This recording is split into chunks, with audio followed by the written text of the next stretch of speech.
Hello dear students, I hope your studies are going really well. My name is Himani और मेरे साथ में आप हिस्ट्री पढ़ रहे हैं। अपने प्रीवियस सेशंस में हमने देखा कि battle of Plassey, battle of Berkshire, Carnatic Wars और इतना ही नहीं बहुत सारा इंडस्ट्रियल रेवोल्यूशन जब हुआ और बहुत सारे सोशल एंड इकोनॉमिक चेंजेस जिस तरह ब्रिटिशर्स इंडिया में लेकर आए तो उससे कई लोग जो हैं क्या हो जाएंगे, असंतुष्ट हो जाएंगे और उन्हीं में से एक हैं ट्राइबल ग्रुप्स जिनके बारे में हम आज पढ़ने वाले हैं। So without any further delay let's get started. So tribals life and society, this is the chapter that we are going to learn about, and let's quickly look at the learning objectives of the session. या हम इस session में क्या क्या पढ़ने वाले हैं एक बार देख लेते हैं।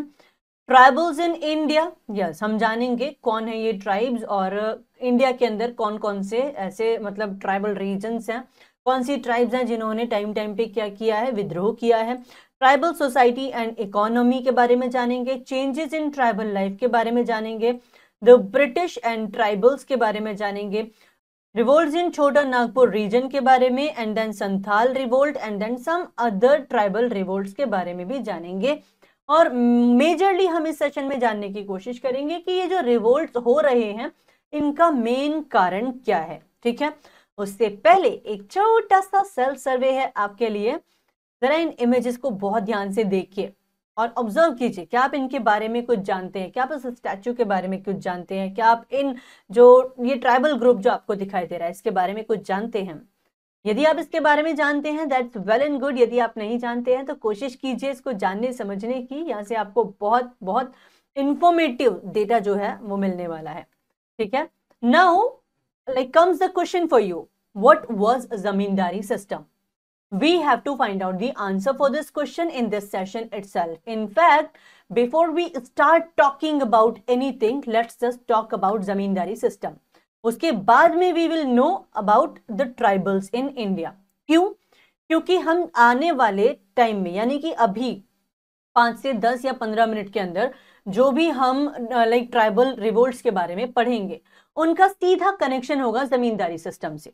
तो थोड़ा सा जमींदारी सिस्टम के बारे में जान लेते हैं। देखो, अकबर के टाइम में एक उनके नोबल होते थे जिनका नाम था टोडरमल।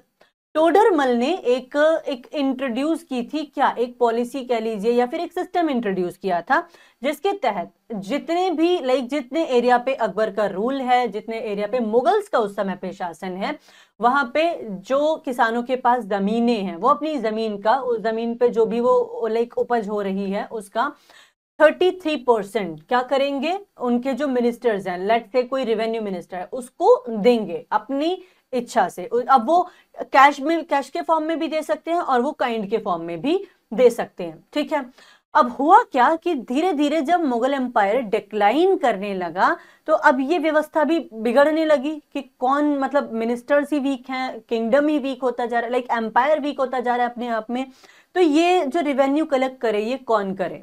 तो जो वीक मुगल्स हैं इन्होंने ये डिसाइड किया कि अब हम क्या करेंगे, हम खुद से नहीं जाएंगे, हम खुद नहीं कहेंगे कि आप क्या करिए, आप हमें टैक्स दीजिए, हम अपने कुछ एजेंट्स को क्या करेंगे, हम कुछ एजेंट्स अनाउंस करेंगे और वो एजेंट्स जो हैं वो जाएंगे फार्मर्स को बोलेंगे, उनसे टैक्स लेंगे। ठीक है, कितना टैक्स है? सेम टैक्स है। और अब इन जो जमींदार इन्होंने जी ये जो एजेंट्स हैं जो इन्होंने नियुक्त करे, अपॉइंट करे हैं, तो इन एजेंट्स को ही नाम दिया गया है जमींदार। ठीक है, तो ये जमींदार क्या करेंगे, ये जमींदार 33% टैक्स लेंगे और उसका कुछ परसेंट जो है वो ये खुद रखेंगे, लगभग 10% जो है वो रखेंगे।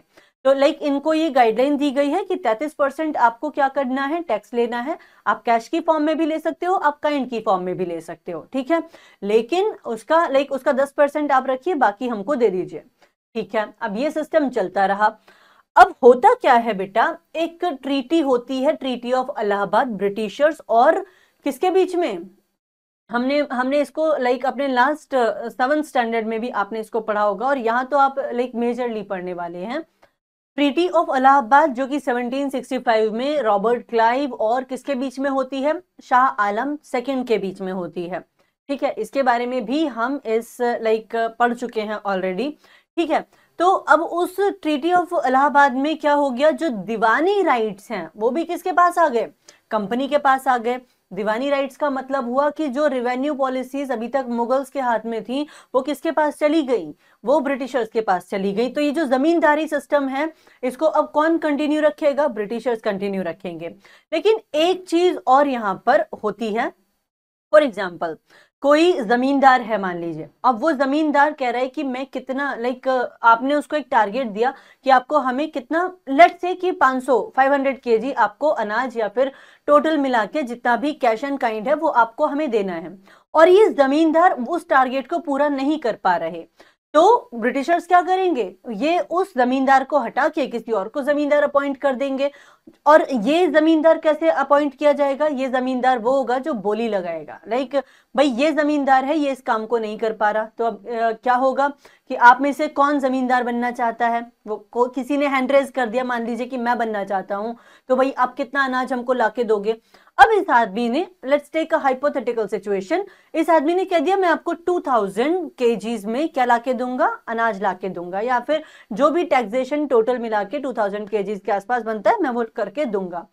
अब क्या होगा, अब ये क्योंकि इसने क्या दे दी है, जबान दे दी है कि मैं इतना लाके दूंगा। अब ये क्या लगाएंगे, ये अपना आइडिया लगाएंगे कि अगर इतने इतने इतने गांव हमारे पास हैं, वहां से हमें टोटल टैक्सेशन हमें कितना चाहिए, हमें 500 600 जो भी वो उसको टारगेट देंगे, तो बाकी के का क्या होगा। ऐसे में क्या होगा, ये जो जमींदार हैं ये क्या हो जाएंगे, करप्ट हो जाएंगे, और टैक्स का ज्यादा बर्डन किसके सर पे आ जाएगा, फार्मर्स के सर पे आ जाएगा, क्योंकि अब जो टैक्स होगा वो मन मर्जी से लिया जाएगा, ठीक है ना। और यही यही जमींदारी व्यवस्था है जिससे त्रस्त होंगे कुछ ट्राइबल ग्रुप जो इसके अगेंस्ट में क्या करेंगे, रिवोल्ट करेंगे। तो उससे पहले हम ये देखेंगे कि ये जो ट्राइबल्स इंडिया के अंदर हैं वो कौन हैं, क्या करते हैं, ठीक है। देखो ट्राइबल ग्रुप्स जनरली वो ग्रुप्स होते हैं, ये लोग अपने कल्चर को बहुत पसंद करते हैं, पसंद क्या करते हैं, उसको प्रिजर्व करके रखना चाहते हैं, ये अपने कल्चर में अपने ट्रेडिशंस में किसी भी तरह की छेड़छाड़ को बर्दाश्त नहीं करते, इसलिए हम इनको आदिवासी भी कहते हैं। मतलब अगर ये जंगल में रह रहे हैं तो इनको जंगल में ही रहना पसंद है, ये बाहर सिटीज में ऐसे नहीं आना चाहते, ठीक है। द टर्म ट्राइबल और आदिवासीज, ठीक है, is used for communities which live in remote inaccessible highlands, and what are they doing, where are they living, they are living in forests, ठीक है, जंगलों में रहना ये ज्यादा क्या करते हैं, प्रेफर करते हैं। इनका आज भी तौर तरीके कैसे हैं, बहुत पुराने तरीके हैं, और इनका जो कल्चर है वो भी पुराना वाला है, ठीक है। Tribals are the group of people bound together by similar languages, same language है, मतलब सिमिलर काइंड ऑफ लैंग्वेज है, similar kind of culture and customs को ये फॉलो कर रहे हैं। Mostly they live in isolation from mainstream society, generally ये ऐसे मेन स्ट्रीम में जैसे हम लोग यहाँ रहते हैं, ये अलग रहना क्या करते हैं, प्रिफर करते हैं, ठीक है। अब देखो जरा, ये जब जो भी इंफॉर्मेशन इनके बारे में मिलती है, पहली बात तो ये है कि इनके बारे में कोई रिटन रिकॉर्ड जो है वो बहुत ही कम अवेलेबल हैं, लेकिन हम कुछ श्रुतियां होती हैं, श्रुति यानी कि जो सुनी सुनाई बातें हैं या फिर कोई पुराने लोकगीत हैं, हम उनके माध्यम से इनके बारे में जानते और सुनते हैं। तो आप इसे हाईलाइट कर सकते हैं, is a ballads and polkas. What is this, जो गीत गाए जाते हैं, उन गीतों में बताया जाता है भाई ऐसा ऐसा कल्चर हुआ करता था, तो उनके माध्यम से क्या है कि हम इनके बारे में जानते हैं, ठीक है। अब देखिए हम बात करेंगे ट्राइबल सोसाइटी और इकोनॉमी के बारे में। Many tribal groups are settled in India, can you name any 4-5 और just do one thing, take it as a homework, आप 10 अलग अलग ट्राइबल ग्रुप्स के बारे में अपनी नोटबुक में नोट करिए और उनके साथ में उनकी लोकेशन कि ये इंडिया के किस रीजन में पाए जाते हैं उनको नोट कीजिएगा। आपको एक बेहतर समझ बनेगी कि किस एरिया में कौन सी जनजाति या फिर कौन सी जो ट्राइब्स है वो रह रही हैं, ठीक है। Many tribal groups are settled in India. The popular ones are Mundas, Santals, Orinos, then Begas, Gonds, Khons, okay, and Khasis and Nagas, ठीक है। ये आपको मिलेंगे, कहाँ मिलेंगे भाई, आपको मिलेंगे नॉर्थ ईस्ट रीजन में कहीं पे। तो आपको क्या करना है, ये होमवर्क है आपके लिए, मैप में इसको क्या कीजिए, सर्च कीजिए, इसको मैप में मार्क कर लीजिए कि खासी कहाँ पे मिलते हैं, नागास कहाँ पे मिलते हैं, जयंतिया कहाँ, दीज आर द हिल्स, गारो खासी जयंतिया हिल्स, जो कि नॉर्थ ईस्ट में मिलती हैं, ठीक है। तो the tribals do not follow the caste system, ये लोग कास्ट सिस्टम को फॉलो बिल्कुल नहीं कर रहे हैं। They have distinct culture of their own, उनका अपना ही कल्चर है जिसको फॉलो करते हैं और उसमें वो किसी तरह की छेड़छाड़ बर्दाश्त नहीं करते हैं, ठीक है। Some of them have settled while some move from one place to another. कुछ settled हैं, कुछ settled नहीं है, ठीक है। They are engaged in different activities like hunting, gathering, shifting, cultivation and animal rearing. यानी कि ये अभी भी उन्हीं customs को follow कर रहे हैं जो ancient period में लोग किया करते थे, जो बहुत ही पुराने समय के लोग किया करते थे। ये animal rearing कर रहे हैं, ये क्या कर रहे हैं, hunting, gathering कर रहे हैं और इसी तरह से ये अपनी life को क्या कर रहे हैं, चला रहे हैं, ठीक है। Now see the changes in tribal life, ठीक है। हम इन पॉइंट्स को वन आफ्टर द अदर देखते चलेंगे, क्यों? Because any and every point can be important for us, right. तो चलो पहले वन बाय वन ये 4 पॉइंट्स देख लेते हैं, ठीक है। The tribal were disposed of their land, उनको क्या कर दिया गया, अपनी ही जमीन से क्या कर दिया गया, बेदखल कर दिया गया, ठीक है। एंड दे फेल, अगर वो क्या कर रहे थे, वो लैंड रिवेन्यू देने में फेल हो जाते थे तो उनको उनकी ही जमीन से क्या कर दिया जाता था, बेदखल कर दिया जाता था। They had to work as wage labour, अब ये क्या करेंगे, एक वेज लेबरर की तरह काम करेंगे, ठीक है। Some of the tribals were allowed to retain land but had to pay high land revenue, अगर किसी को अपनी जमीन अपने पास रखनी है तो क्या करो, हाई क्या दो हमको, जो टैक्स है वो पे करो, हाई लैंड रिवेन्यू जो है वो पे करो, ठीक है। Fehling which there land was confiscated, उनके जमीन पर क्या कर लिया जाता था, कब्जा कर लिया जाता था, ठीक है। The British forced many tribals to adopt settled agriculture as they found it difficult to monitor the pastoralist and like get regular land revenue from them, ये जो थे ये अलग अलग इसको क्या नहीं कर पा रहे हैं, मॉनिटर नहीं कर पा रहे हैं किसके पास कितने पेस्टोरल्स हैं, लाइक तो इन्होंने क्या कहा, आप क्या करो एग्रीकल्चर में आ जाओ ना, आप ये क्या मतलब पशुओं को पालते फिर रहे हो, या आप अलग अलग किस जो कुछ ऐसी एक्टिविटीज में इन्वॉल्व हो जिसको हम मॉनिटर नहीं कर पा रहे, हम एक्सेस नहीं कर पा रहे। तो ब्रिटिशर्स ने इनको क्या किया है, वो लाइक कहते हैं कि फोर्स कर दिया कि भाई आप क्या करिए, आप एग्रीकल्चर में आ जाइए, ठीक है। The Britishers made tremendous changes in the forest laws by declaring forest as a state property. Britishers क्या कह रहे थे, जो जंगल हैं, जो फॉरेस्ट हैं, वो क्या है, स्टेट की प्रॉपर्टी है, तो हम वहां पे क्या कर सकते हैं भाई, उनको इंडस्ट्रीज डेवलप करनी है तो उस जंगल को क्या कर दो, साफ कर दो, इंडस्ट्री बना दो, इस तरह के कुछ पॉलिसीज वो लेकर आ रहे थे, ठीक है। अब ऐसा होगा तो भाई सीधी सी बात है, किसकी लाइफ अफेक्ट होगी, जो लोग वहां रह रहे हैं, तो ट्राइबल लाइफ अफेक्ट होगी, जो लोग वहां एग्रीकल्चर कर रहे हैं उनकी लाइफ अफेक्ट होगी। तो tribals were even forced to abandon their living spaces in reserve forest, वो जो फॉरेस्ट उनके लिए रिजर्व्ड है उनमें भी रहने के लिए उनको रेस्ट्रिक्ट कर दिया गया, क्योंकि ये जमीनें किसकी प्रॉपर्टी बता दी गई, स्टेट की प्रॉपर्टी बता दी गई।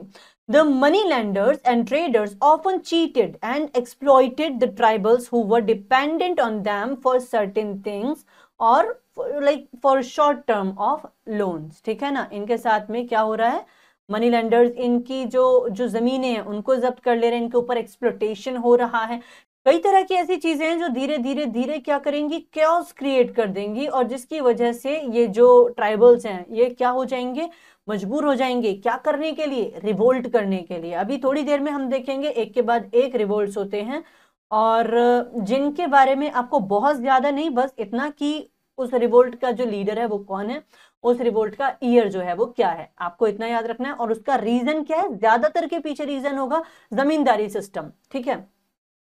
तो चलिए पहले हम देख लेते हैं ये बाकी के जो पॉइंट्स हैं। The tribal chiefs who earlier enjoyed their powers and authority became mere agent of the British and their survival dependent upon the British mercy. पहले ये लोग क्या थे, ट्राइबल चीफ्स थे, ये अपने जो पावर्स को एंजॉय कर रहे थे, लेकिन जब ब्रिटिशर्स का रूल आया तो ये ब्रिटिशर्स की मर्सी पे क्या हो गए, डिपेंडेंट हो गए, क्योंकि बात बात पे इन्होंने इतने रेस्ट्रिक्शंस इम्पोज कर दिए हैं, इतने न्यू रूल्स इम्पोज कर दिए हैं, जिसकी वजह से ये लोग खुल के क्या नहीं कर पा रहे, जी नहीं पा रहे हैं, ठीक है। इनके जो राइट्स हैं उनको रेस्ट्रिक्ट कर दिया गया है, ठीक है। नाउ सी इनकी मेन एक्टिविटीज क्या है, हंटिंग है, गैदरिंग है, शिफ्टिंग कल्टीवेशन है, ठीक है।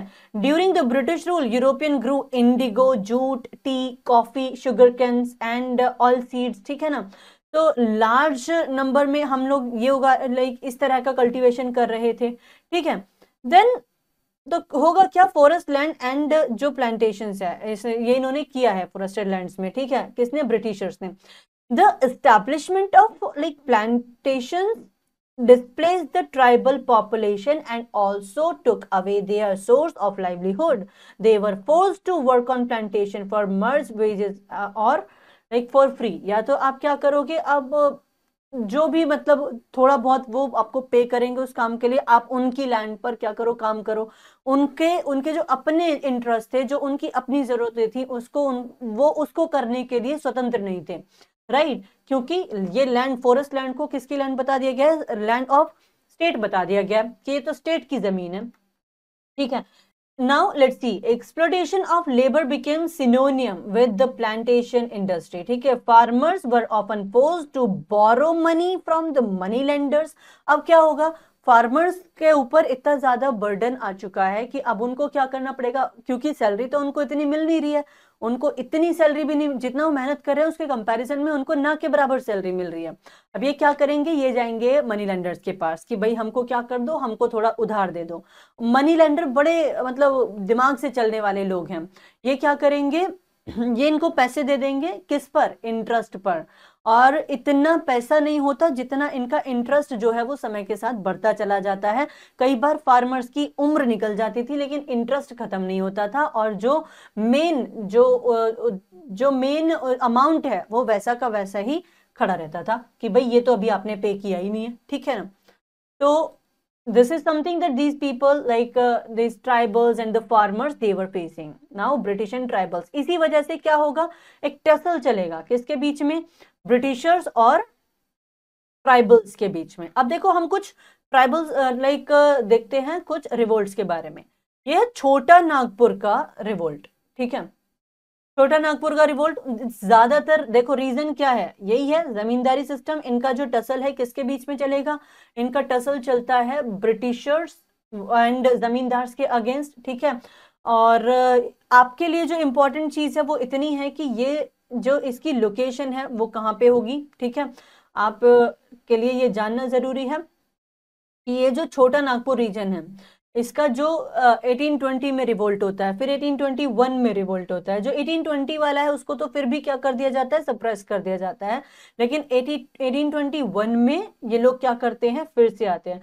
एक ट्राइब है हो करके, ये देखो, इन 1820 हो tribals of Chota Nagpur in Bihar rose in rebellion against the British rulers and the local money lenders and zamindars, ठीक है। ये क्या करते हैं, रिवोल्ट करते हैं। 1820 में होता है, 1821 में होता है, ठीक है। इसके बाद में लाइक कुछ और ट्राइब्स हैं, जैसे कोल ट्राइब है, ठीक है। ये throughout the 19th century ये स्ट्रगल करेंगे जमींदारी सिस्टम के अगेंस्ट, ठीक है। Then here is another like tribal community which is Oraons, ठीक है। ओरांस जो है वो भी क्या करेंगे, वो रेबल करेंगे। 1820, 32, 1890 में रिस्पेक्टिवली आप इनके क्या देखते हैं, लाइक जो टसल है इनका चलता है। ऑल राइट, नाउ लेट्स सी, जो कोल विद्रोह है वो कब हो रहा है, 1831 से लाइक 32 ये चलता है, which was directly mainly like it was against क्या, किस चीज के अगेंस्ट है, government officials and private money lenders के अगेंस्ट है, ठीक है। The Mahajana extracted 70% और more interest, देखो देखो this is called exploitation, ठीक है। 70% तक ये क्या लगा रहे हैं, इंटरेस्ट लगा रहे हैं। आप सोचो अगर 70% इंटरेस्ट है तो जो जो मेन इन्होंने अमाउंट बोरो किया होगा उसका नंबर कैसे ही आएगा, 70% तक तो आप इंटरेस्ट ही पे करते जा रहे हो, ठीक है। So the Mahajanas extracted 70% or more interest and many coals became lifelong bonded labor. ये क्या बन गए, बंधुआ मजदूर बन गए हैं, ठीक है। क्यों, क्योंकि ये कर्जे में दबे जा रहे हैं। The immensity of the coal rebellion could be caused like from fact that troops had to be rushed from far off places like Calcutta, Danapur and Banaras to quell it, ठीक है। अब देखो हमने किस किस रेबल के बारे में जाना, हमने हो रेबिलियंस के बारे में जाना, कोल ट्राइब के बारे में जाना, और उसके बाद में हमने ओरांस और ओरांस के बारे में जाना। अब एक होता है संथाल विद्रोह। संथाल विद्रोह कहाँ होता है जरा ध्यान से देखेंगे। Okay let me do it once again for you. या तो one of the most important tribal revolt कहा जाता है किसको? संथाल विद्रोह को, ठीक है, संथाल विद्रोह, ठीक है, that broke out before the great revolt of 1857। 1857 की क्रांति हुई थी, उससे पहले जो हुए वे कुछ बड़े और बहुत ही फेमस रिवोल्ट्स में से एक है संथाल विद्रोह। The Santhal rebellion was a native rebellion in Santhal Parganas, ठीक है, in the present day Jharkhand. कहां पर है ये? इस समय पर झारखंड में है, ठीक है। The rebellion was against both the Britishers and colonial authority and zamindari system. This is why I said कि हमको सबसे पहले क्या समझना जरूरी है, जमींदारी सिस्टम क्या है, क्योंकि उससे सबसे ज्यादा अफेक्ट होंगे ये ट्राइबल ग्रुप्स, उससे सबसे ज्यादा अफेक्ट होंगे द फार्मर्स, ठीक है। तो जब अफेक्ट हो रहे हैं और उनकी कोई सुन नहीं रहा है तो वो क्या करेंगे? वो रिवोल्ट करेंगे। तो रिवोल्ट हो रहे हैं, लगातार रिवोल्ट्स होते हैं। The uprising of Santhals began on June 30th 1855 in tribal belt of what was then known as Bengal Presidency, ठीक है। The rebellion was led by 4 Murmu brothers, Sindhu, Kanhu, चांद एंड भैरव, ठीक है। ये इंपॉर्टेंट है, इसको आप हाईलाइट कर सकते हैं, इसको आप मार्क, इंपॉर्टेंट मार्क भी कर सकते हैं, ठीक है। वो पूछ सकता है आपसे कि सिंधु मुर्मू या फिर कान्हू मुर्मू ये किस रिवोल्ट से संबंधित है, तो आप कहेंगे कि ये संथाल विद्रोह से संबंधित है और इसमें बहुत सारे लोगों ने क्या किया है? पार्टिसिपेट किया है, ठीक है। और as I already have told you, this whole scenario was against this system, zamindari system, ठीक है। Zamindari, izaradari, talukdari, there are many other like forms of it, like अलग अलग रीजन में अलग अलग नाम से इस परमानेंट सेटलमेंट सिस्टम को इंट्रोड्यूस किया गया था और जिसके अगेंस्ट में देश के अलग अलग रीजन में क्या हो रहे हैं? रिवोल्ट्स हो रहे हैं, ठीक है। Now let's see who is this Birsa Munda. Birsa Munda is very important character for these tribals, ठीक है। He himself was a tribe by the way. So let's just know about Birsa Munda. After the coal uprising of 1830, Mundas revolt in Chota Nagpur region in 1899 and 900. Mundas ने revolt कर दिया है coal uprising के बाद में. As a result of revolt, formation of new revenue policy and introduction to judicial regulation of government were made in the country. यानी कि इनका जो रिवोल्ट है वो क्या नहीं गया? बेकार नहीं गया। जो जितने भी ट्राइबल्स हैं उनके लिए ये क्या हो गए थे? इनको कई जगह पे भगवान बिरसा मुंडा भी कहा जाता है, ठीक है। तो they believe him as a god because he chose to become the voice of these tribal groups. Okay. Birsa Munda was son of Munda and born in Chota Nagpur region in 1875.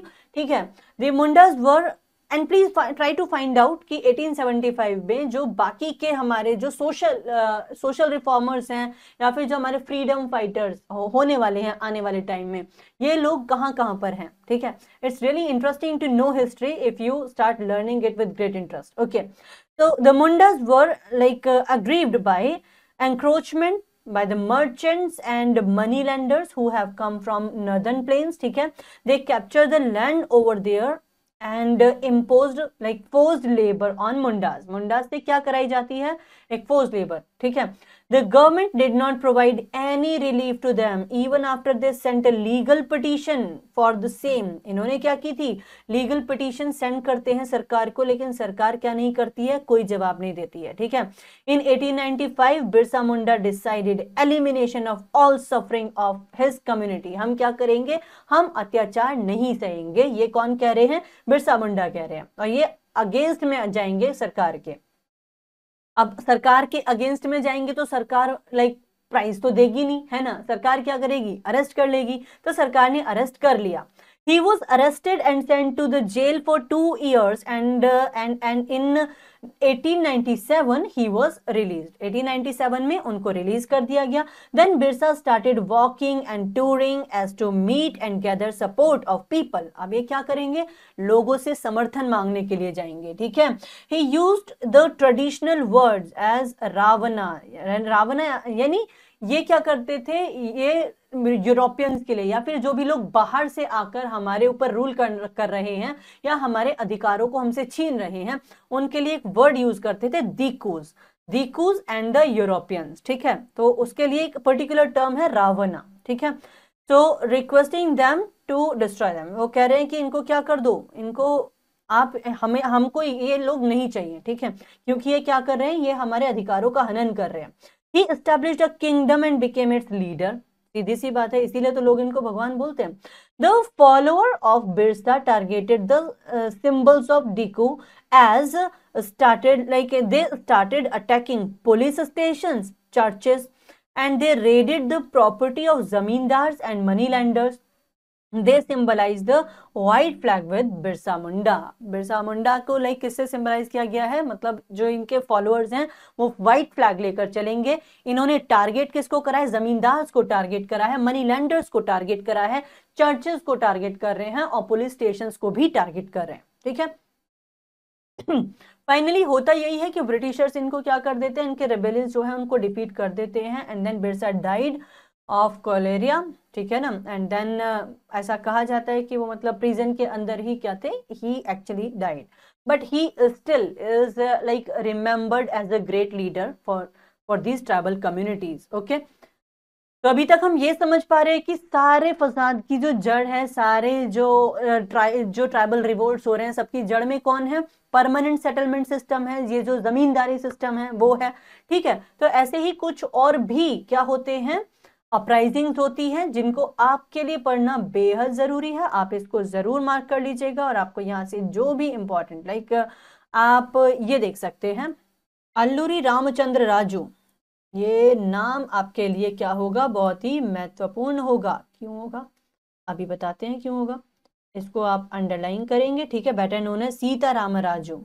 The Adivasis of the Andhra hills succeeded is drawing the British into full scale gorilla war, ठीक है ना। तो ये क्या करते हैं, Britishers के against gorilla war करते हैं। And then unable to cope the British brought in Malabar special force to crush it and only one Alluri Raju, जो ये अल्लूरी राजू है या फिर जिनका नाम सीताराम राजू है, ये क्या कर दिए जाते हैं, he was also killed, ठीक है।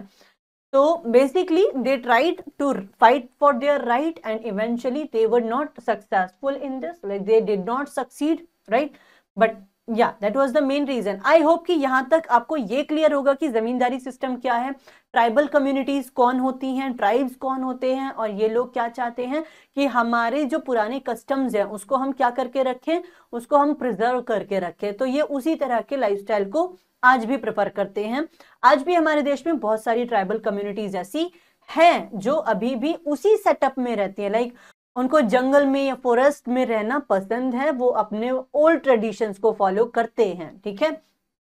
Let's take a quick review कि हमने इस चैप्टर में क्या पढ़ा है। The term Adivasi is used for all the communities which live remote inaccessible areas, that's right. Britishers forced many tribals to adopt settled agriculture, that's true. In 1820 the Ho tribes of Chota Nagpur in Bihar rose in rebellion, that is also right, yes. Okay, now let's move on to the exercise. The first tribal revolt in Chota Nagpur region was organized by whom? Yes, it was this man Birsa Munda. Okay, तो सबसे पहली जो like tribal revolt है वो होगी मुंडा tribe के under में। तो we can say option number C will be the right answer for question number 1, right. Sindhu and Kanu were the leaders of Santhals, हमने अभी अभी पढ़ा था 4 मुर्मू ब्रदर्स के बारे में, राइट। उन्हीं 4 में से 2 हैं ये दोनों। Option number B will be the right answer. Let me just take this from here and okay, let's do it. Yes. Then comes question number 3. Which of these is not linguistic family of tribals? Tribals की linguistic family इनमें से कौन नहीं है? Munda और Santals are there, right? Dravidian can also be there. Aryans, can we say Aryans were not tribals? Yes, we can. Like option number C. Please make sure your circles are filled like properly so that there will be no possibility of losing even a single mark, right? The British government created the Forest Department in year 1864. This year 1864 is very important क्योंकि इसी साल में एक British नहीं French east India company का भी formation हुआ है। और हमने अभी ये थोड़ी समय पहले एक लाइक अपने चैप्टर नंबर 1 में भी देखा था, right?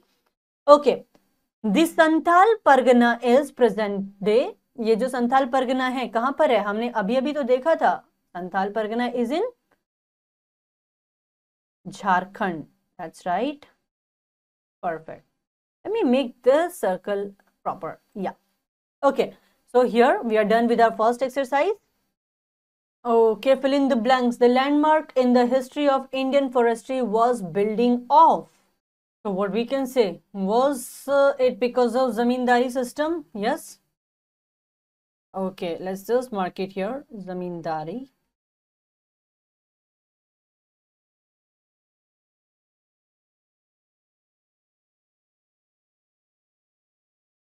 Okay, and then the tribals do not follow which system? Yes, it was zamindari system.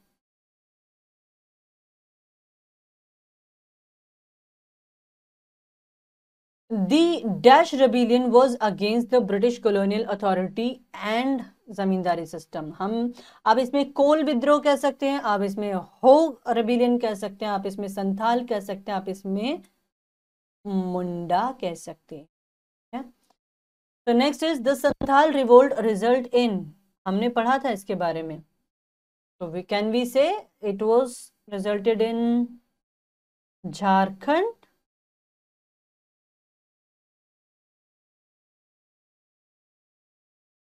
Yes.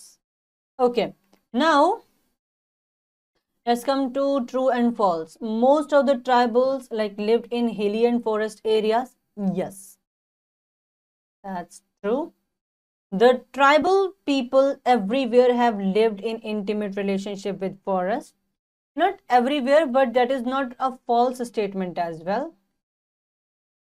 The Ho tribe rose in rebellion in 1780. Are you sure? What was the year?